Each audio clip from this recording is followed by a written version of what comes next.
মাতৃশক্তির সঙ্গে পারবে যারা কিনা বলেছে যে 8টার মধ্যে ঘরে ঢোকো।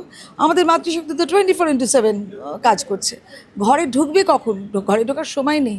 বিজেপি বিজেপি জিন্দাবাদ জিন্দাবাদ জিন্দাবাদ জয় শ্রীরাম জয় শ্রীরাম জয় শ্রীরাম জয় শ্রীরাম এবার ভোটে জিতছে কে পাপিয়া দিয়া। আমাদের টালিগঞ্জ ফিল্মের ট্রেডটা সেটা অত্যন্ত একেবারে যাচ্ছে তাই জায়গায় পৌঁছে রয়েছে। সেখানে ব্যান, সেখানে সাসপেনশন, চূড়ান্ত ফাসিজম চলছে। মানে সবাই বলছে যে আমার ছেলে চাকরি নেই, আমার ছেলে এমএ পাস করেছে, আমার ছেলে চাকরি নেই। এর থেকে বড় একটা ফেলিয়ার হতে পারে একটা সরকারের, একটা মন্ত্রীর, এই 4 বারের বিধায়কের? হতে পারে নাকি? আর নিজেকে রূপকার বলছে। কিসের রূপকার ভাই? রূপকার মানে আর্টিস্ট তার কমপ্লিট এস্থেটিক্স নিয়ে আঁকে, তো কুরূপকার হয়ে গেছে। রাজনৈতিক দিক থেকে অন্যতম গুরুত্বপূর্ণ এলাকা টালিগঞ্জ বিধানসভা কেন্দ্র, এবং সেই বিধানসভা কেন্দ্র একসময় বামেদের গড় হিসেবে পরিচিত ছিল, এখন বর্তমানে তৃণমূলের গড় হিসেবে পরিচিত। এই তৃণমূলের গড়কে ভাঙতে আমরা দেখতে পাচ্ছি আমাদের সামনে যারা বসে আছেন, একেবারে তৃণমূলের গড়কে ভাঙতে পুরো গেরুয়া শিবির আমাদের সঙ্গে হাজির, এবং তার সঙ্গে তাদের নেত্রী পাপিয়া অধিকারী, অর্থাৎ এই কেন্দ্রের বিজেপি প্রার্থী পাপিয়া অধিকারী আমাদের মধ্যে উপস্থিত রয়েছেন। কথা বলবো তার সঙ্গে। দিদি, প্রথমেই আসি, এই যে গড় শব্দটা ভাঙাটা কতটা কঠিন? কোনো গড়টর নয়, গড় মানে তো দুর্গ। তো দুর্গর মধ্যে কারা থাকে? রাজারাজরা থাকে, কিংবা আর্মিরা থাকে। তারা না রাজারাজরা, না আর্মি, তারা সেবক। তা সেবকরা যদি তাদের নিজেদের গড়ের মধ্যে যদি সারাউন্ড করে রাখে, তাহলে তারা কখন সেবা করবে? তাই না? ওসব গড়টর ওইসব মিডিয়ার ভাষা, কিংবা ওরা নিজেরা তৈরি করেছে, কোনো গড় নয়। সে গড় যদি হয় তাহলে সে যা দেখেছে, না রাস্তাঘাটের অবস্থা ভালো, না জলাশয়ের অবস্থা ভালো, না আদিগঙ্গা সংস্কারের নামে সেই যে পাঁক নর্দমাটা হয়ে রয়েছে সেটার অবস্থা ভালো, না মানুষজনের মনের অবস্থা ভালো, কোনোটাই ভালো না। তাই এইটাকে যদি গড় বলা হয় তাহলে তো একটা হাস্যকর একটা অ্যাট্রিবিউট। তো যাই হোক, এটা গড় নয়। আর এটা খুব কঠিন একটা জায়গা। নিজেদের লোকজনকে নিয়ে একটা গুন্ডা রাজ তৈরি হয়েছে, একটা সিন্ডিকেট রাজ তৈরি হয়েছে, একটা কাটমানিখোর একটা দলের তৈরি হয়েছে। তো সেইগুলোকে ভাঙবার জন্যই তো আমি এবং আমাদের যশস্বী প্রধানমন্ত্রী নরেন্দ্র মোদীজির সমস্ত সংকল্প। আপনি যাদেরকে নিয়ে বসে আছেন তাদের অর্ধেকই নারী শক্তি। এই নারী শক্তির ভোট ব্যাংক তৃণমূলের কাছে খুব গুরুত্বপূর্ণ, কারণ বারংবার ভাতা থেকে শুরু করে বিভিন্ন প্রকল্প নারী শক্তির স্বার্থে তারা চালু করেছেন, এবং তারা কিন্তু এবারের নির্বাচনও সেটাকে একটা বিশাল হাতিয়ার করছেন। কি বলবেন, এই নারী শক্তিরকে কতটা আদৌ সাহায্য করতে পারলো? মাতৃশক্তিকে তো প্রোটেক্ট করবেন। সংকল্পে লেখা রয়েছে যে মাতৃশক্তি প্রোটেক্টেড, দুর্গা বাহিনী দ্বারা প্রোটেক্টেড। আর্থিক অনুদান না বলে তাকে সাম্মানিক বলা হয়, সম্মান। তো এই সম্মান দ্বারা প্রোটেক্টেড, সব ব্যাপারে প্রোটেক্টেড হয়ে আছে। সুতরাং আমাদের মাতৃশক্তি যেভাবে প্রোটেক্টেড, তাতে এরপরে যে পুরুষ শক্তি আছে তাদেরকেও রক্ষা করতে পারবে আমাদের নারী শক্তি। তো এই যে সকাল 7টার থেকে এই মাতৃশক্তি আমার সাথে কাজ করছে। এখন এসছি, আবার এখন মিটিং, তারপরে আবার ডোর টু ডোর, তারপরে আবার তোমার পথসভা, তারপরে আবার স্ট্রিট কর্নার, তারপরে আবার মিটিং। মানে আমরা 24/7 কাজ করছি, তার মধ্যে অধিকাংশ মাতৃশক্তির সঙ্গে পারবে যারা কিনা বলেছে যে 8টার মধ্যে ঘরে ঢোকো। আমাদের মাতৃশক্তি তো 24/7 কাজ করছে। ঘরে ঢুকবে কখন? ঘরে ঢোকার সময় নেই। বরঞ্চ পুরুষ শক্তিকে বলা হচ্ছে যে তোমরা একটুখানি রেস্ট নাও, আমরা আছি জেগে। যখন ললনা জেগে থাকে তখন ভারতবর্ষ জাগে। সেটা প্রথম থেকে রামকৃষ্ণদেবও বলেছেন। চণ্ডীতেও আছে, ইয়া দেবী সর্বভূতেষু শক্তিরূপেণ সংস্থিতা, বৃত্তিরূপেণ সংস্থিতা, সমারূপেণ সংস্থিতা। আমরাই পারি, আমরাই সব করতে পারি। কিন্তু এই তৃণমূলের যে নারী শক্তিকে ভোট ব্যাংক হিসেবে ব্যবহার করা, সেটা কি খানিকটা অপমান নয়? বুঝতে পারলো না। তৃণমূলের যে বারংবার নারী শক্তিকে ভোট ব্যাংক হিসেবে ব্যবহার করা, বারংবার লক্ষ্মীর ভাণ্ডার সহ বিভিন্ন কিছু দিয়ে তারা বলছে। নিশ্চয়ই লক্ষ্মীর ভাণ্ডার আবার কি? লক্ষ্মীর ভাণ্ডার আমাদের ট্যাক্সের পয়সায় আমাদের টাকা দিচ্ছে, সেটা আবার কি? সেটা আবার তাও লক্ষ্মীর ভাণ্ডার বেছে বেছে এই তোরা আমার সাথে তো তাহলে তোরা পাবি। এই রকম কত লোককে আমি জিজ্ঞেস করেছি, হ্যাঁ গো লক্ষ্মীর ভাণ্ডার পাও? বলে না না না, আমি যাদের চিনি ন্যাচারালি তারা বিজেপি সমর্থক। মানে না না, আমরা তো পাই না। তো এই যে অন্নপূর্ণা সাম্মানিক যেটা এবার আসছেন, সে অন্নপূর্ণা সবার জন্যে। এবং পুরুষরাও যারা যতক্ষণ না চাকরি পায় তাদের জন্য এটা ভাতা নয়, এটা সাম্মানিক, যে তোমরা নিজেদের অন্তত কারোর কাছে হাত পাততে হবে না। তো এই সাম্মানিকটা ইজ ভেরি ইম্পর্টেন্ট। আর ওরা বারবার লক্ষ্মীদের অপমান করে চলেছে, এবং আমরা নিশ্চয়ই জানেন যতবার ধর্ষণ হয়েছে, কি প্রেগনেন্ট, কি অন্য সম্পর্ক ছিল, কি নানা রকম উনি বলে চলেছেন, কাস্টমারের সাথে গোলমাল প্রথম থেকে। এবার কামদুনির যে বাচ্চাটি ওই রকম চূড়ান্ত নৃশংসভাবে তাকে ধর্ষণ করে একবারে ছিঁড়ে ফেলা হয়েছিল, তার ধর্ষকরা ঘুরে বেড়াচ্ছে বুক ফুলিয়ে। 21 বার পাবলিক প্রসিকিউটর চেঞ্জ হয়েছে, এবং তাদের বাঁচানোর জন্য এত কিসের আরজি করের যে বাচ্চাটি, তাকে বাঁচানোর জন্য, তার ধর্ষকদের বাঁচানোর জন্যে কোটি কোটি টাকা দেওয়া হচ্ছে ব্যারিস্টারদের। কেন? কিসের জন্য? কি আড়াল করতে? আমরা মাতৃশক্তি জানতে চাই। আমাদের বারবার আপনারা অপমান করবেন, আমরা বিচার পাবো না, কেন? কিসের জন্য? এটা তো আমাদের বলতে হবে।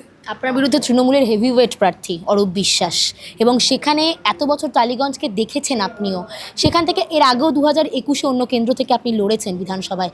কি বলবেন এই যে টালিগঞ্জের পরিস্থিতি, এতবারের বিধায়ক অরূপ বিশ্বাস, কি পরিস্থিতি সেখানে, কোন কোন কাজ করতে হবে, কোন কোন জায়গা থেকে অপূর্ণতা থেকে গেছে? অনেক কাজ করতে হবে। হেভি ওয়েট বলছে, আমার থেকে হয়তো তার ওজন বেশি, কিন্তু হেভি ওয়েট বলে মনে করি না, কারণ নিজেকে যথেষ্ট লাইট ওয়েট উনি করে দিয়েছেন, যে আমাদের মানুষকে, আমাদের টালিগঞ্জের মানুষকে কোনো পরিষেবাই উনি দেননি।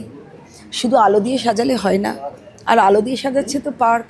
এবার পার্কে গাছপালা যে থাকে, অধিকাংশ জায়গায় গাছপালা নেই, সেগুলো প্রায় পার্টি অফিস তৈরি হয়ে গেছে, কিন্তু সেই গাছ তো রাত্রিবেলা ঘুমোতে চায়, রেস্ট নিতে চায়।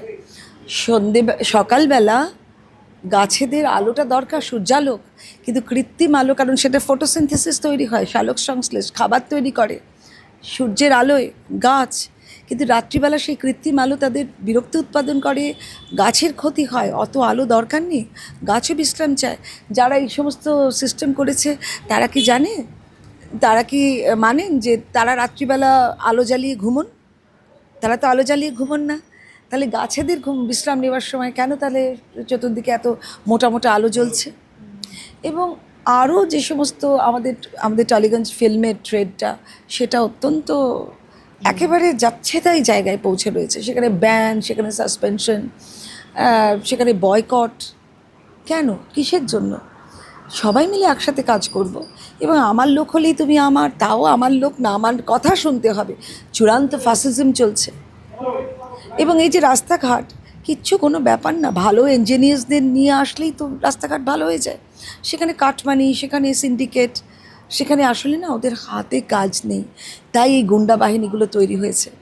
মোদিজি আসছেন ওই লোকগুলোকে ট্রেনিং করে, তাদেরকে তাদের অ্যাকাউন্টে পাঠিয়ে, টাকা পাঠিয়ে, ট্রেনিং করিয়ে তাদেরকেই চাকরি দেওয়া হবে, গুন্ডামি উঠে যাবে।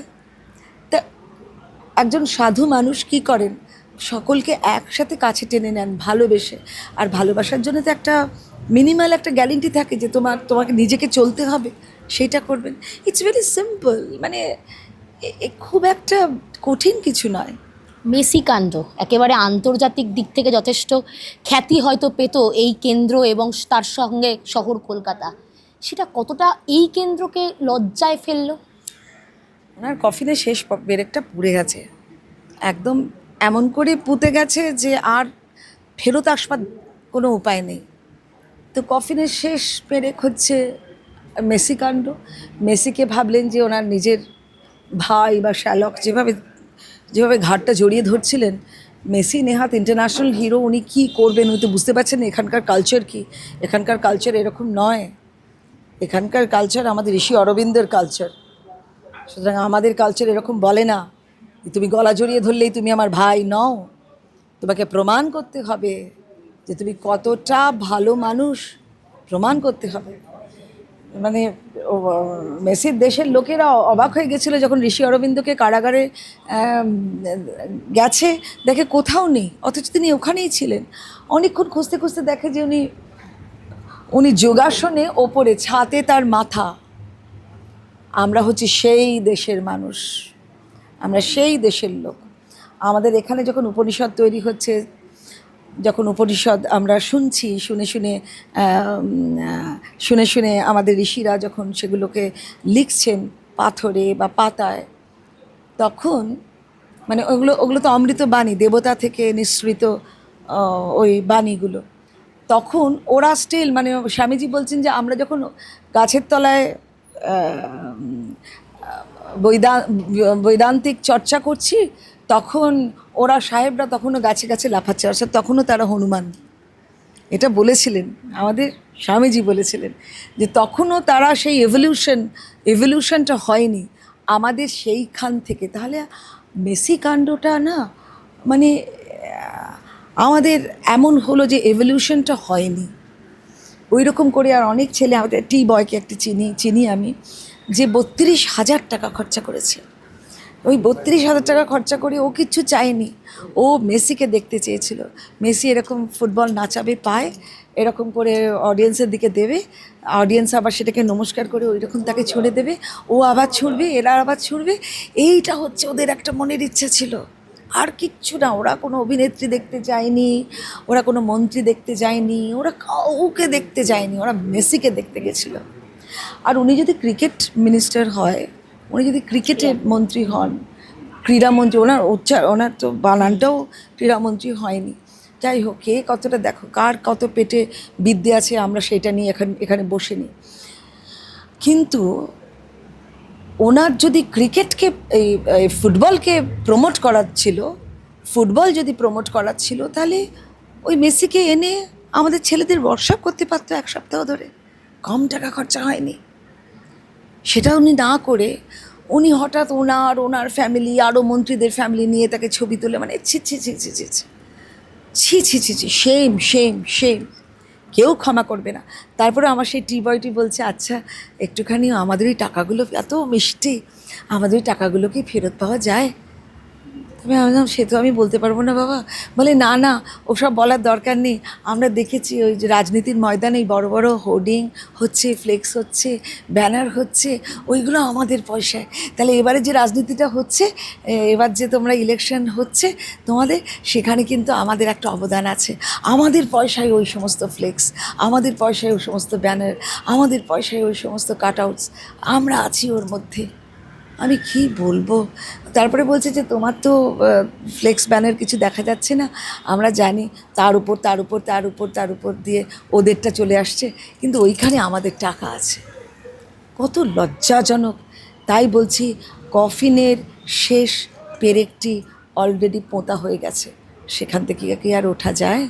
দিদি, এই কেন্দ্রেই টলিউড সিনেপাড়া, আপনি সেখানকার একজন প্রতিনিধি, এবং এই সিনেপাড়ার একদম সম্প্রতি রাহুল অরুণোদয় বন্দ্যোপাধ্যায়ের মৃত্যু, কি বলবেন? যদি ক্ষমতায় আসেন, এই টলিপাড়ার কি উন্নয়নের কাজ করবেন? অনেক উন্নয়নের কাজ আছে ভাই, একবারে তো বলা যাবে না, প্রচুর। আমি নানা রকম ভাবনা চিন্তা করে রেখেছি, সমস্ত ক্যাটাগরির সব রকমের লোক এখানে কাজ করবে। যারা গ্রাম থেকে আসছেন তাদের আর গ্রাম থেকে এখানে এসে পায়ে তেল দিতে হবে না। কে বিশ্বাস, কোন বিশ্বাস, দাদা আমি কাজ করব, দাদা আমি বসে আছি মেসিং করে, দাদা আমার মাসে 3 দিনের বেশি ডেট নেই, না, তারা তাদের জায়গায় যাতে কাজ করে, আমার সেই প্ল্যান আছে। কী প্ল্যান সেটা জানতে পারবে, আমরা আসি সেরকম। আর আরেকটা হচ্ছে, এই ঘুঘুর বাসাটা একদম ডিস্ট্রয় করে ফেলতে হবে, একদম। ইট হ্যাজ টু বি বুলডোজড, একদম বুলডোজার চালিয়ে দিতে হবে, এই ঘুঘুর বাসা থাকলে চলবে না। এবং এই যে মায়েরা যে মাতৃশক্তি আমাদের সাথে কাজ করছে, সব রকম ওরা জানে, কত রকম এদের মেধা, সবাই কাজ করবে, হাতে হাতে কাজ। মোদিজি বলেছে হাতে হাতে কাজ, আমরা তার যোগ্য যোদ্ধা। আমরা বলে দেবো কে কীভাবে কাজ করলে ঠিক হয়, এবং সবাই কাজ করবে, সবাই। তোমরা আমার নাও, তোমরা কাজ করবে না, জাহান্নামে যাও, তা নয়, সবাই কাজ করবে, যে কোনো দলেরই হোক না কেন, সবাই কাজ করবে। দিদি, আপনার বিরোধী দুই প্রার্থী, দুজনের নামই বিশ্বাস দিয়ে শেষ। একজন অরূপ বিশ্বাস তৃণমূলের প্রার্থী, একজন পার্থপ্রতিম বিশ্বাস বামেদের প্রার্থী। দুই বিশ্বাসের বিরুদ্ধে গিয়ে বিশ্বাস বজায় রাখা কতটা কঠিন হচ্ছে এই কেন্দ্রে, এবং তার থেকেও বড় প্রশ্ন, বাড়ি বাড়ি যাচ্ছেন, সারাটা কতটা পাচ্ছেন, বিশ্বাসটা কতটা পাচ্ছেন? পাপি অধিকারীকে সবাই ভালোবাসে, সবাই বিশ্বাস করে। আবার মাতৃশক্তিরা বলছি খুব সারা, সত্যিই খুব সারা। লোকে এসে জড়িয়ে ধরছে, কাঁদছে, প্রণাম করছে। আমি ভাবছি কত বড় দায়িত্ব আমার উপর এখন, এত বড় দায়িত্ব আমায় নিতে হবে। আমার সাথে অবশ্য সবাই আছে, মানে সবাই বলছে যে আমার ছেলে চাকরি নেই, আমার ছেলে এমএ পাস করেছে, আমার ছেলে চাকরি নেই। এর থেকে বড় একটা ফেলিয়ার হতে পারে একটা সরকারের, একটা মন্ত্রীর, এই 4 বারের বিধায়কের? হতে পারে নাকি? হয় না, হয় না। আর নিজেকে রূপকার বলছে। কিসের রূপকার ভাই? রূপকার মানে আর্টিস্ট, আর্টিস্ট তার কমপ্লিট এস্থেটিক্স নিয়ে আঁকে, তো কুরূপকার হয়ে গেছে। কিসের রূপকার? সুতরাং এইসব অ্যাট্রিবিউট নিজের কাছে দেওয়ার আগে এইসব অ্যাডজেক্টিভ বারবারই চিন্তা করতে হয় যে আমি কত লোককে কষ্ট ফেলেছি, আমি কত লোককে অসুবিধার মধ্যে ফেলেছি, আমি কতটা আঘাত করেছি, এসব জানতে হয়। রাত্রিরে কী করে ঘুমাই আমি জানি না।